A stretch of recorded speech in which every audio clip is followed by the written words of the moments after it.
Hi.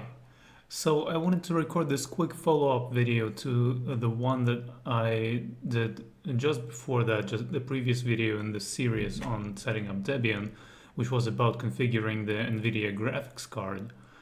And in this one, I wanted to mention a couple of issues that I ran into while using EnvyControl, that is the script that I was discussing in the previous video, and I kind of ran into a couple of issues that I solved, and I wanted to share them in this video.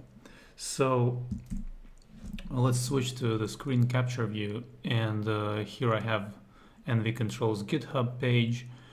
So basically, it's a great script that allows you to switch between integrated, hybrid, and NVIDIA modes very conveniently, and I really like that.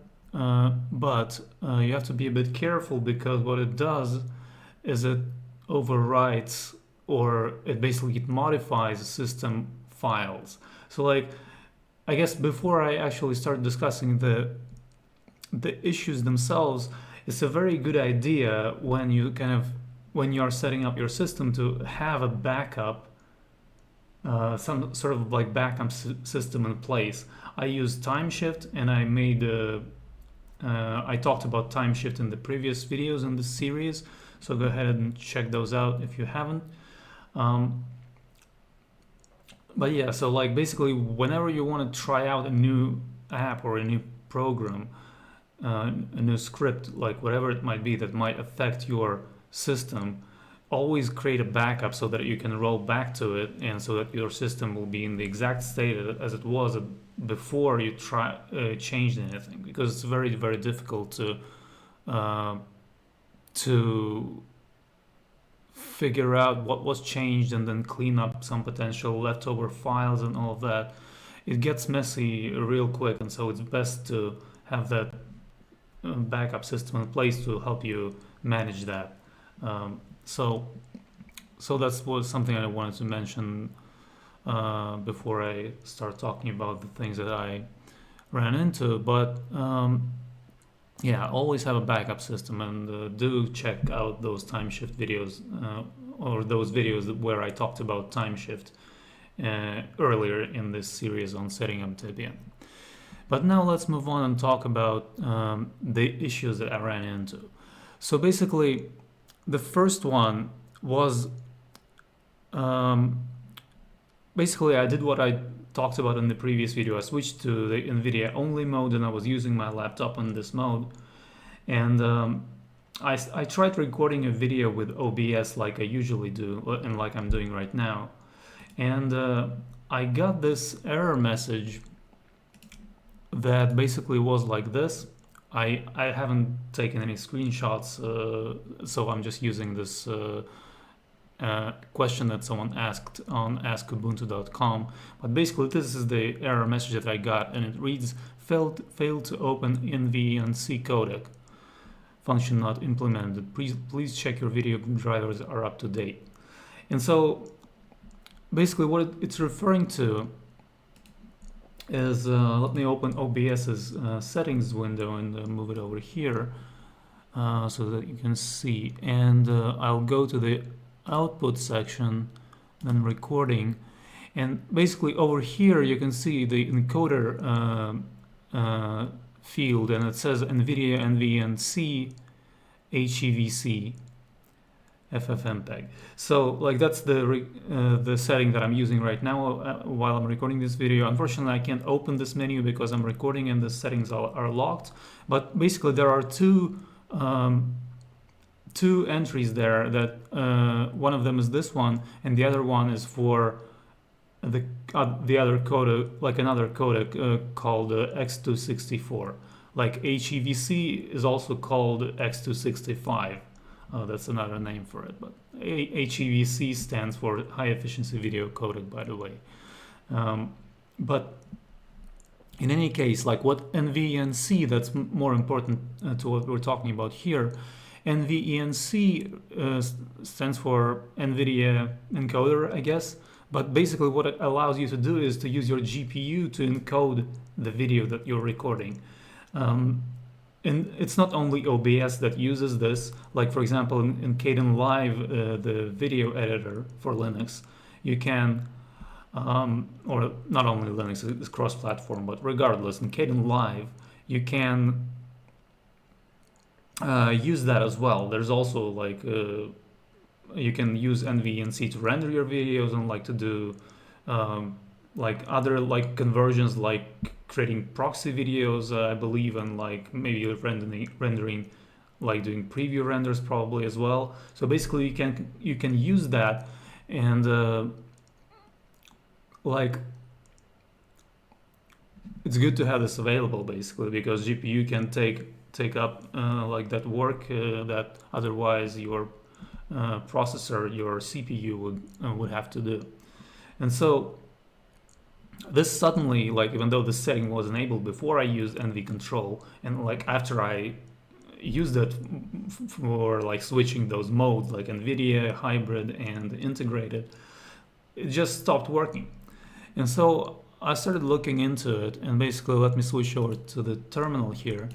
And what I found out is basically that it removed a file that was there, that was probably installed by one of the packages that I installed, probably maybe NVIDIA driver or something else, but whichever one it was there. But then yeah, EnvyControl kind of removed that file, or like it replaced it with its own generated file.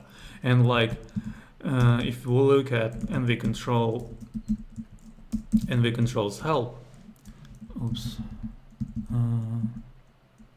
control, okay. So like if we look at the help for EnvyControl, we can see that there is also an option here to like reset. It says revert changes made by EnvyControl, and I tried doing that and it didn't help. I also just noticed right now that it has like this restore default X setup file. It probably wouldn't do the trick either, but I haven't tried that one. Yeah, I'm not sure what X setup is referring to, but in any case, it's unlikely that it would have made any like reverted those changes, because it basically kind of probably relies on it just puts those files in certain locations, and it assumes that like you know what you're doing basically, which makes sense. Like the only way to really find out what it modifies is just to go into the script itself, like NVControl.py for over here, and just like read the script. So like if you know Python, you can probably read through it and figure out what files are being modified in with what settings. And it's not too complicated, and it's not very long either. It's only like 533 lines of code. That's not a long script, but yeah, basically that's the only way to find out what it does. And I haven't read the script, but like I looked through it though, but I haven't read it. But I used the verbose mode, which kind of gives you some information on what is being done. So, but like if you want to really know what's doing, so you have to read the code. But basically, I'm rambling a little bit here. So let me get back on track. So basically, this reset option didn't fix that error message that I was getting. This one. So then what I did is I went into this folder, like this is just like a folder in my temporary directory where I was like testing things out and putting random files into as I was testing things out. And basically before I installed EnvyControl, I actually made a like basically there's this file that kind of comes up a lot when you Google things on this topic. It's etc modprobe.d nvidia.conf, and this file used to be a symbolic link to another file before I did anything with EnvyControl. Now so like before, and I sort of like I watched the video that I talked about in my previous video in this series. I referred to another video by the channel called Denshi Video, and he made a tutorial about like not NVENC, but basically doing the steps that NVENC does, but manually. So like that was very useful because I knew what files were getting modified, and so like I looked at what, like, do I have this file, and I did have it. It was a symbolic link. And I just went like LSL, and then I just like saved the output of LSL like to a file, specifically like this file, nvidia.conf-symlink, and what I got there is like what I had before. I could have gotten this information like even if I didn't do this, but it's just like because I have a time shift snapshot, but then I would have to revert the system and roll back the system and do all of that. But in this case, it wasn't necessary. So this is what it used to be. Like it was etc.mode.probe.id.nvidia.conf, the symbolic link linking to this other file. So now what I did is basically I created another symbolic link, and I called it nvidia-conf-orig.conf, and then I linked it to this file that was linked, that the nvidia.conf symlink, that now was not a symlink anymore because it's now it's like if I open it, let's see, modprobe.d, nvidia.conf, now it's an automatically generated by EnvyControl file. So like EnvyControl did some stuff and it put its own stuff in here, and so it's no longer a symlink, nvidia.conf, but it used to be. So I just created another symbolic link with another name, and since like what I learned by just like basically by just using Linux, and like whenever you get a directory that has a .d at the end, like as far as I understand, the intention of that of this particular notation or like this naming convention for directories is that like all the files in that directory will be read. So like I thought, well, okay, I'll just create another symlink there, name it something else, and those options will get read. And that way, like everything that was there in that etc alternatives glx --nvidia -modprobe.conf file, everything will still be loaded, and perhaps that solves the problem, and it did. It totally did. Basically, when I made this new symlink and I rebooted the system, the encoder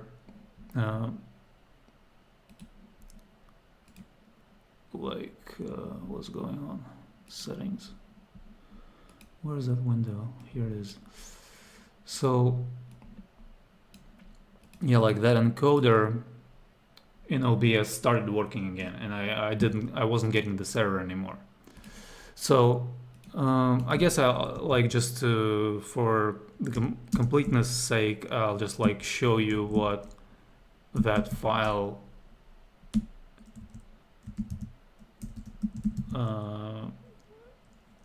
contains, like what it has, like that original file, what used to be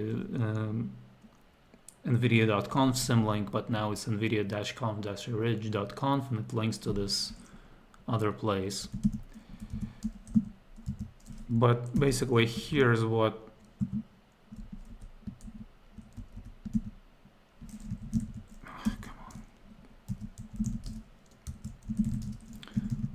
here are its contents. Like I haven't tried to understand what it all means, but basically it solved the issue with the error, and that's the most important thing. So that's the first thing that I wanted to talk about in this video. Now yeah, so like again, just kind of want to re-emphasize that it's really important to have backups for these reasons, because sometimes you will try a script and it's a really good script. It does, you know, it helped me just like tremendously. Now I can use my graphics card, but you know, like there's this issue that like is just like very hard to anticipate, and like if you have a backup, you could always roll back and then take a look at what files the script modifies. Uh, Probably not too difficult to figure out if you look through the script or run it in the verbose mode, and then you can just like roll back the system and see like, okay, like what those previous files were. Let me make sure that it didn't remove anything that was important. So yeah, that's that. Now, there was another issue that I ran into, and it had to do with screen tearing. So basically, I started getting some screen tearing on my, for some reason, only on my external display as far as I could see. Basically, like, just in case you don't know what screen tearing is, it's like, I just like got this Wikipedia article, and it has a good definition here. It's a visual artifact in video display where a display device shows information from multiple frames in a single screen draw. And it has this picture here that someone put together to just demonstrate what it would look like. So it would look something like this. And like I just was watching videos on just on my locally on my laptop, and yeah, started getting this screen tearing, and so I googled around a little bit. I think I found this topic first. And like it started talking about like a bunch of complicated stuff, but what caught my eye is basically like I think I found some other source which mentioned a similar bit of code that like people recommend that you put like create this configuration file and put that code into it. And then I thought, well, let me take a look at NVENC's help again. And like, what do you know? It has like this force comp option, enable force composition pipeline on NVIDIA mode. And like, this is what basically they're doing with this config file. And like over here on the GitHub page, it even says like in features that you can fix screen tearing with force composition pipeline. So yeah, I just ran sudo EnvyControl like verbose to see what it was doing, and then switch Nvidia, and then --force -comp. So that's the command, and then screen tearing went away after I did that. What it does, let me see if I can find the file that it adds. I think it's what was it? Let me pause the recording for a second and try and find it so that I don't waste time. Yeah, all right, found it. It's this file, and so I'll just, for the sake of completeness, show you what it has inside there, and it has this exact option: force composition pipeline true. For some reason, this force full composition pipeline true. Like, I don't know, like what the rest of these things are referring to. I haven't looked into that yet, but basically this is what gets added on top of like all the other changes if you use this force comp option, and that took care of screen tearing for me. So yeah, this is basically it. Thanks for watching. I hope these tips help you fix some issues with your system, and that you can configure everything so that everything works well. And yeah, I hope you found this video valuable. Thanks for watching, and I'll see you in the next one.